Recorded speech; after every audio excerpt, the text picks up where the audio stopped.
Ese era el informe. Yo tengo en mis manos esta reedición de un libro publicado por primera vez en 1994, si no me equivoco, Pedro Cateriano, El caso García. Este libro es indispensable para cualquiera que quiera adentrarse en el mundo de la política peruana, muy recomendado para las nuevas generaciones, para la gente que no vivió conscientemente los años 80, los años 90. Acá hay muchísima valiosa información que además nos va a servir para entender cómo funciona la política peruana. Vamos a descifrar o decodificar algunos de los momentos más destacados de este libro, que es investigación pura, pero me dicen que tenemos que ir a una pausa antes y luego volvemos con Pedro Cateriano, que está aquí. Buenas noches, bienvenido. Marina. Regresamos.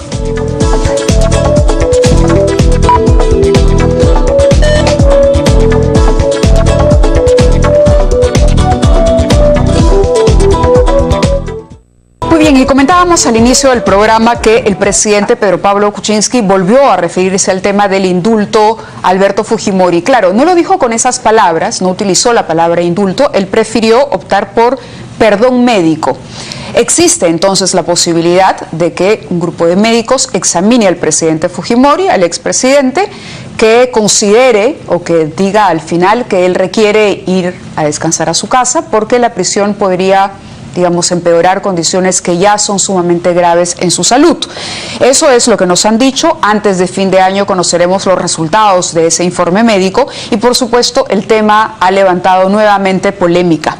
Hay una marcha que en este momento se realiza en la Plaza San Martín. Vamos a entrar en vivo con nuestra reportera en cualquier momento, con Daniela Neves, pero hace poco el señor Pedro Cateriano, expresidente del Consejo de Ministros y autor de este magnífico libro que tenemos aquí, dijo que el indulto a Fujimori sería un suicidio político para el presidente Kuczynski. ¿Todavía lo piensa? Todavía lo pienso y resulta desconcertante la declaración del presidente el día de hoy. El presidente Kuczynski durante la campaña electoral explícitamente ofreció no indultar a Fujimori y recibió un mandato del pueblo eligiéndolo. Y dentro de esa propuesta electoral estaba la decisión de no indultar. Pero Kuczynski fue claro y dijo que si el Parlamento aprobaba una ley de carácter general que permitiera, en un contexto aplicable a todos los internos, la posibilidad de que Fujimori tenga un arresto domiciliario, él no se opondría. Pero resulta que quien ha metido en este callejón sin salida al dictador, exdictador, es su hija Keiko, porque fue Fuerza Popular la agrupación política que se opuso a este proyecto de ley que se presentó en el Parlamento y se había dado ya el primer paso. Exacto. Y Keiko dijo no va. Sí. Ahora, esta salida del perdón médico, realmente no sé quién aconseja al presidente Kuczynski en materia constitucional, pero no existe. Y si indulta a Fujimori, el Parlamento tendría previamente que derogar la ley que no hace posible el indulto a aquellas personas que cometieron el delito de secuestro agravado. Pero en ese caso también hay otro problema, propiciado por la propia Keiko Fujimori, que dice que en el Parlamento su agrupación política no va a aprobar ninguna norma que favorezca, es decir, trasladándole el problema al presidente Kuczynski y ocasionando esta disputa entre hermanos que vemos como el clan Fujimori ahora, por el tema del exdictador, se viene peleando públicamente, ¿no? El martes Fernando Rospigliosi consideró que sí sería una muy buena jugada política indultar a Fujimori. César Hildebrand lo ha vuelto a decir hoy. Dice que el presidente necesita retomar el control político del país, actuar como político y resolver este problema de ingobernabilidad que estamos sufriendo. Pero el presidente también tiene que ser coherente. No puede combatir a la dictadura de Maduro, y yo creo que ahí es uno de los grandes aciertos de Kuczynski en política internacional, liderar en América Latina el combate contra la dictadura siniestra de Maduro, e internamente, en paralelo, indultar a la dictadura, al que sintetiza o simboliza la dictadura de Fujimori y Montesinos, ¿no? ¿Y qué pasaría si este informe médico hecho por, digamos, autoridades o o gente muy especializada de incuestionable reputación, en efecto dijera que el presidente requiere trasladarse, salir de la cárcel para no empeorar una situación muy, muy delicada de salud. Si los médicos dicen que el exdictador tiene una enfermedad terminal o requiere un tratamiento médico especializado, habría que trasladarlo o a un hospital para que tenga ese tratamiento médico o estudiar la posibilidad de un arresto domiciliario. Pero indulto lo veo complicado. Es decir, la figura para que salga, porque en la práctica sería lo mismo, ¿no? Salir de su casa, salir de prisión para ir a su casa, sería bajo la figura de arresto domiciliario. Exacto, y es algo que en el pasado Keiko Fujimori apoyó. Si hacemos un poco de revisión de los archivos periodísticos, Keiko Fujimori aprobó el arresto domiciliario y su hermano también.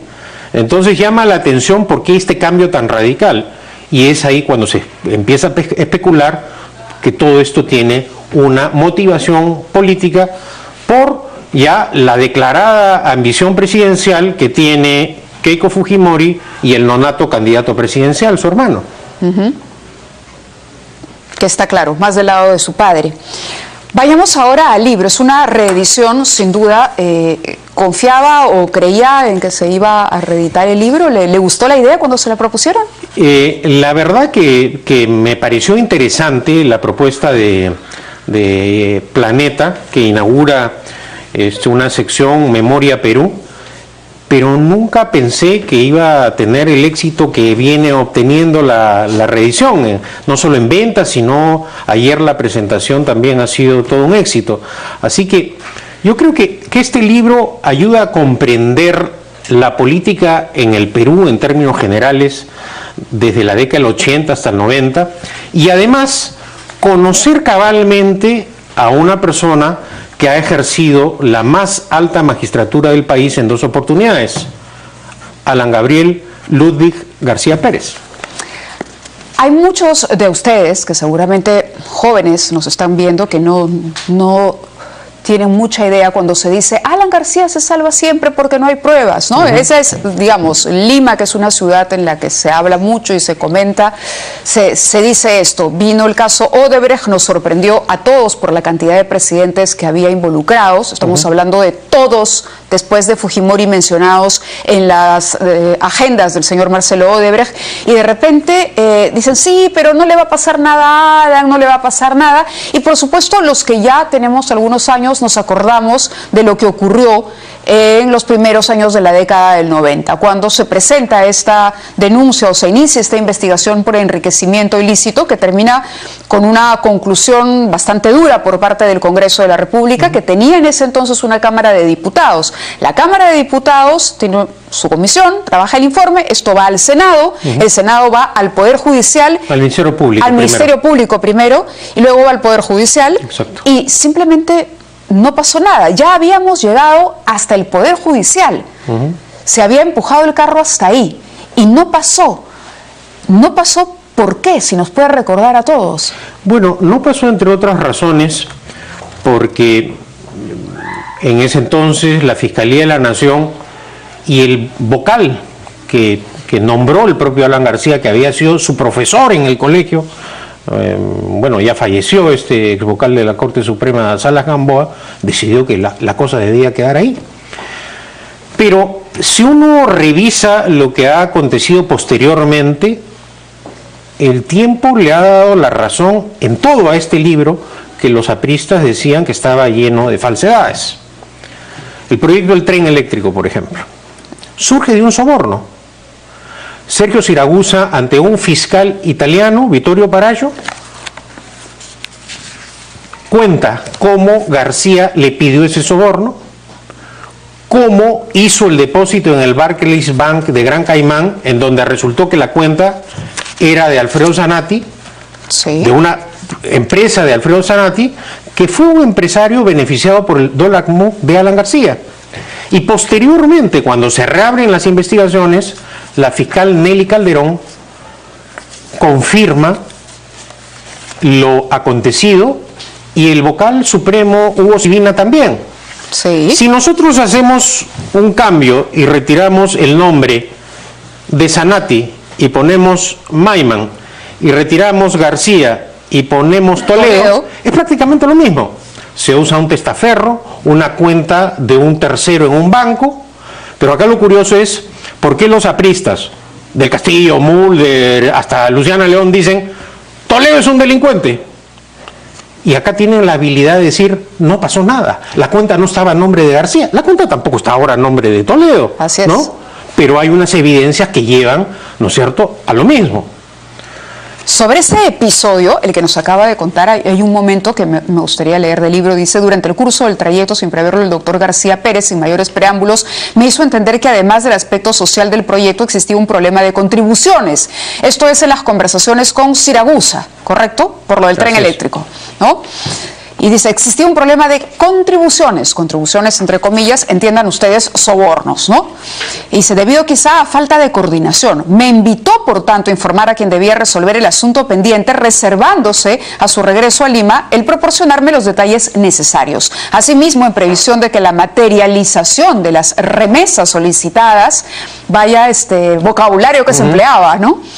La retórica, para no decir para pagarle la coima, cómo tenía que hacerlo, tomaría tiempo, en tono y términos decididos. Me exigió que a su regreso de Lima pudiera ya tener a su disposición una primera cifra no inferior a $500.000, suma que era necesaria, según me dijo, en vista de la campaña para las elecciones municipales de 1989. Lo solicitado fue atendido parcialmente, $200.000, antes de fin de septiembre, autorizado por Roma de forma excepcional. Esto, digamos, equivaldría, de acuerdo a la comparación que hemos hecho, a lo que está diciendo hoy Barata. Barata y Odebrecht. Y Odebrecht, ¿no es cierto? O sea, con Maiman y Toledo. Exacto. Lo cual es no solo dramático que se haya repetido, sino imperdonable en el caso de Toledo, porque él enarboló precisamente la lucha contra la corrupción, ¿no? Definitivamente. Una vez solos, continúa el testimonio de Siragusa, dice, si no me equivoco, si es el de Siragusa, representante del consorcio Tralima. Una vez solos me entregó 2 trozos de papel con números e instrucciones de 2 bancos. En tono gracioso me dijo que él no podía recibir menos que Bettino y que por tanto hiciese lo necesario. Bettino Craxi, ¿no? El ex primer ministro de Italia. Exacto, y que por tanto hiciese lo necesario estando él dispuesto a recibirme gradualmente, es decir, me lo puedes pagar en partes. Ahora, lo importante de este testimonio es que lo da ante un fiscal italiano. No es como se dice acá que la dictadura de Fujimori y Montesinos manipuló. No. Esto fue ante un fiscal independiente que estaba indagando en Italia toda la mega corrupción de los proyectos italianos. Bueno, pero entonces, es lo mismo que Odebrecht en Brasil, es decir, empieza... Casi lo mismo, claro, es una está réplica, en Brasil, ¿no? Sí, eso es lo sorprendente de la modalidad, es decir, cómo se repite el mecanismo. No inventó Odebrecht el tema de los sobornos por obras públicas, no lo inventó. Ni tampoco cuentas de terceros, ni tampoco testaferros de confianza. Ni tampoco inversiones inmobiliarias, porque hay toda una historia de las inversiones inmobiliarias de Alan García que está acá muy bien retratada. Bueno, estás tocando un tema que es muy interesante porque los apristas continuamente dicen no hay pruebas, ¿no? Cuando García concurre a la comisión investigadora, al interrogatorio, declara que tenía un reloj, que no gastaba ni en zapatos, es decir, se presentó como un pobre. Y además luego se le comprobó $300.000 de desbalance patrimonial. Al año siguiente se produce el golpe de Estado el 5 de abril. Obtiene el asilo en Colombia y se va a vivir a París. Ahora, el asilo en Colombia. ¿Cómo en París, sin recursos económicos, sin antecedentes bancarios, puede comprarse un departamento? Un departamento cuya compraventa consta en documento público firmado por García y su mujer y su esposa. Entonces, ¿cómo se puede decir que no hay pruebas, que no existieron las pruebas? Acá volvemos a lo mismo. La habilidad de los apristas para confundir, para tergiversar, hicieron posible, porque de otra manera no es explicable su reelección. Hay gente que les ha creído.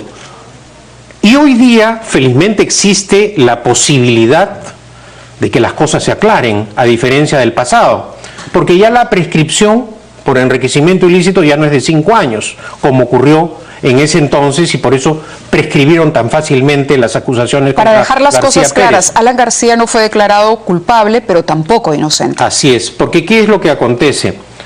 Cuando obtiene la condición de asilado, presenta una reclamación ante la Comisión Interamericana de Derechos Humanos, no ante la Corte, como repite permanentemente Mulder, la Comisión Interamericana.